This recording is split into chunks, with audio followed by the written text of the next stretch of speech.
Hello, boys and girls, and welcome to the concession stand here on the KB Radio Network. I am your host, Kevin Reed, and this is the review of House of the Dragon Season 2, Episode 2, entitled Sleep with One Eye Open. And you have to on this show.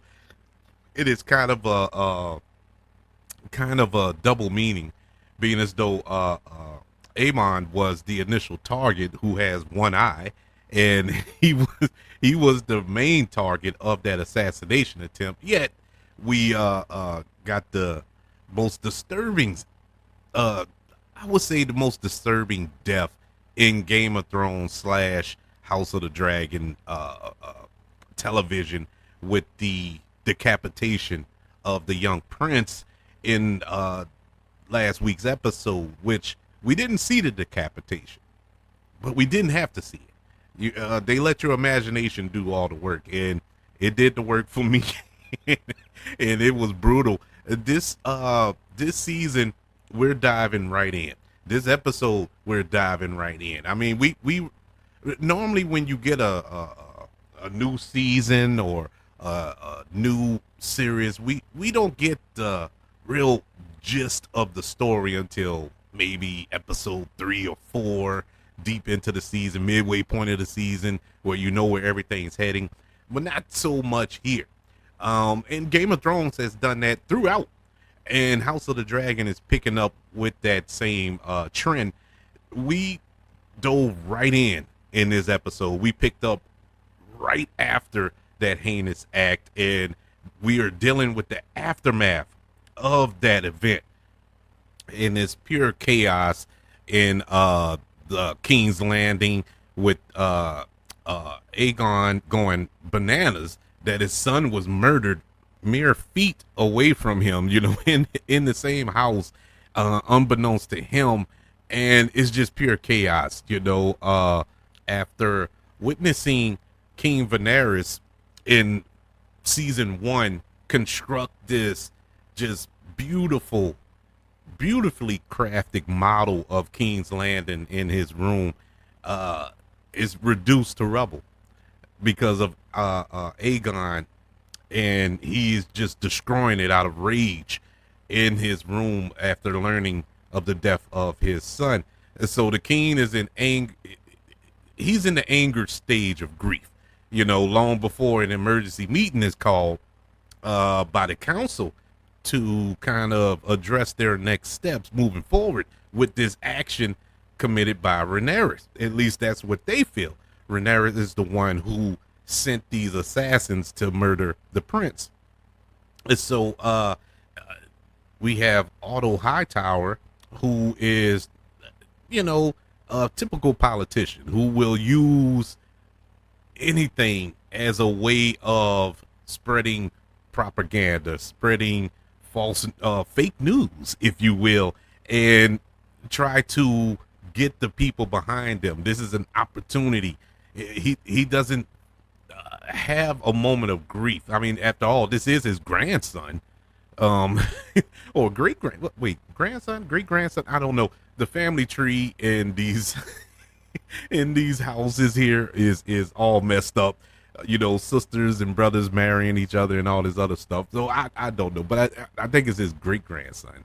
But yeah, it's his great grandson. Nonetheless, he's not grieving, but he's telling everybody he is, but he's doing it in his own way.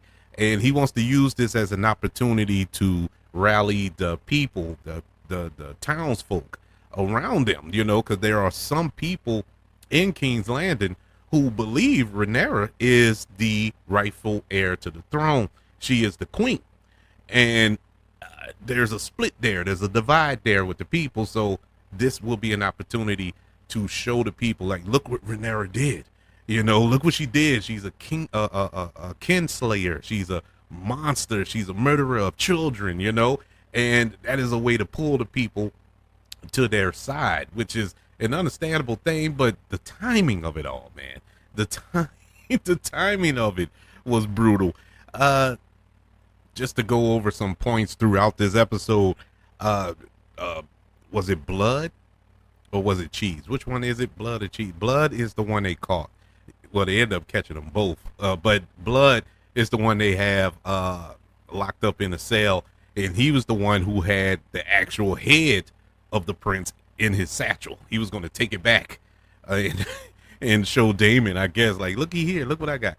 And they caught him, and so he's in the cell, and oh man, what's the dude's name? The one with the foot fetish. The one that's the kind of the little finger of this season of this show. Oh, what's his name? I don't know why it's escaping me. But anyways, he goes into the cell. He has some torture weapon, and I found this so funny because Blood in the first episode, he was this brooding, like just killing machine. He was willing to kill a kid, you know, just decapitate, not willing, but he did it. He decapitated a kid, you know, for money, and he didn't care. But as soon as he was facing torture of his own, he hurried up and ratted. I mean, ratted, no pun intended, the rat catcher out. I mean, instantly. They didn't even get a chance to pull the tools out. As soon as they dropped them on the little table there, he was like, "Oh yeah, it wasn't me. Damon, Damon Targaryen. He hired me. Yada yada. I mean, he told it all. He told it all." And I was like, "Man, this is crazy, boy." It was so sad. It was so sad. You don't cheer for the Greens. You're really not cheering for Aegon and Allison and the High Towers and all this here. But in this moment, you can't help but kind of get on their side. And what Aegon does to Blood in that cell, you feel him. You actually want it to be worse than what he actually did. But Blood was sitting there. He was like, "Oh, please don't hurt me. Please don't hurt me." I'm like, "You begging for your life after what you just did, man? It's what you just did?" And Aegon comes in and I guess with a mallet or a maul, whatever it was, and I guess beats him to death or whatever he does. And so he did rat out it was a rat catcher, but he didn't know his name. He wouldn't tell the name. And so in that instance, the king orders all the rat catchers to be killed. And so later on in the episode, we see all the rat catchers just strung out along King's Landing, just hung. All of them dead. He killed them all. Since he didn't know who, he killed them all. He covered all bases. And he did get the one, Cheese. He did get Cheese. He was also dangling there as well. This angers Otto. This angers him. And he goes to Aegon and he's like, "Man, you killed innocents." He's like, "Well, I killed them. It didn't matter. I got the one I wanted. If it cost us all those innocents to get the one, fine, you know." And you really have to sit back and think. Put yourself in in his shoes for a minute, and what would you do? Because I can't sit here and tell you that I wouldn't do it differently, and that's sad. And I might have to pray and repent on that, but that's how I would feel if that was to happen to my kids. Yeah, everybody's got to die. I mean, if I can't get a name and I only know your profession, you know, if I know that the person that murdered my children is works fries at McDonald's, everybody who works fries at every McDonald's that I can get to is gonna die. I don't know what to tell you. I mean, that's just how it is. So yeah, it's sad. You know, once again, it's a heinous act. Yes, innocent people died, but when you put yourself in Aegon's shoes, would you react differently? I can't sit here and tell you that I wouldn't. But moving on, you have the other story that's going along in Dragonstone, where we have Rhaenyra reacting to what took place.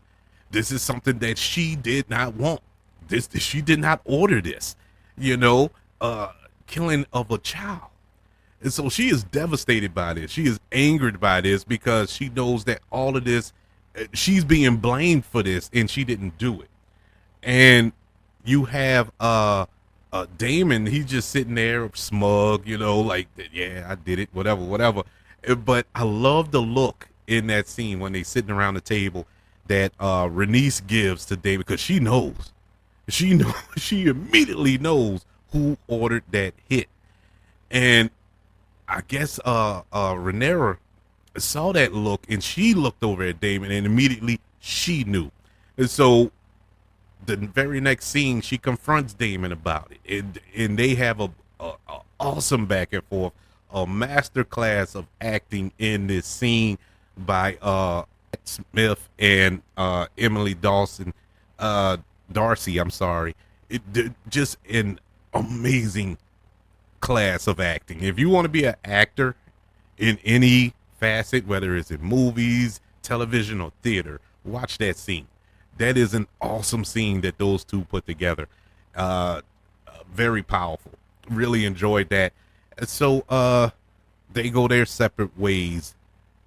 Meanwhile, you have Sir Kristen Cole, who is feeling the guilt of not being on watch during that assassination attempt, because he was too busy doing the boom shoom with Allison. And so he was not on guard, and now he's kind of spreading his guilt to others, you know what I'm saying? And his main target of vitriol is directed to the Sir Eric, I think. Is it Sir Eric or Sir Alan? One of them, the twins, but the one that's on their side. And he directs his venom towards him. Like, where were you? You was on watch. Where were you when this happened? And then he asked Kristen Cole, well, where were you? You jumping on me, but where were you? And is a back and forth there. And he enlists, or should I say entices him to go to Dragonstone and kill Rhaenyra. And this is like, okay, now we're getting deep here.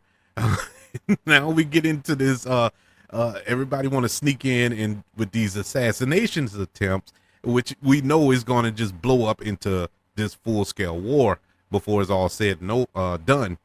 And we get that attempt, and we get a showdown between the two twin brothers. And I'm gonna tell you, this was a heart-pounding scene that really came out of nowhere for me. I wasn't expecting to be this white-knuckled edge of my seat throughout this scene when A-Rock is going through the castle on his way to murder Rhaenyra and disguising himself, not really disguising himself because he's an identical twin of Eric, and finally gets there. And when he gets into there, he's like, he still has this sense of honor because he tells Rhaenyra before he goes to lunge at her that I didn't want to do this. I don't want to do this, but he's bound by duty. And just before he is able to approach Rhaenyra, his twin brother Eric enters, and they have a showdown, a nice battle in the room, going at each other to the point where Eric kills his brother. He has to kill his brother. And this was so gut-wrenching because when he turned to Rhaenyra, he just apologized. He apologized to her and turned the sword on himself and pretty much gave himself a samurai death. And it was like, oh man, it's like he killed himself for two reasons. One, because he had to kill his twin brother. And two, that he almost got the queen killed. It's like it was a double-edged sword, no pun intended. And he had to take himself out. Gut-wrenching scene. It's sad to see him go, but regardless of all that, we got a lot set up moving forward. This is going to have some major ramifications. I I mean, Kristen Cole ordered this hit. He ordered this hit, and it was failed. Now, for better or worse, Damon's assassination hit didn't go according to plan, but Plan B was executed. He got Plan B across. Kristen Cole's plan didn't work at all, and so now this is really, really going to get into the deep end of the pool, so to speak. But moving forward, this is exciting, man. This was an exciting episode. This was a long episode. They credited it for an hour and 20 minutes, but it didn't feel.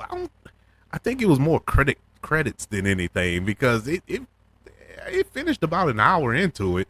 At least mine did. I don't know. Did I miss something? A post credit scene or something? I don't know. But it didn't feel that long. Of course, that's due to the good direction and the writing and the acting and everything that's taking place in this episode, because it moved at a very swift pace, almost akin to a action movie, an action-packed movie, but it really wasn't a whole lot of action aside from that sword battle between the two twin brothers there. But it was very, very swift, man. But it was exciting nonetheless.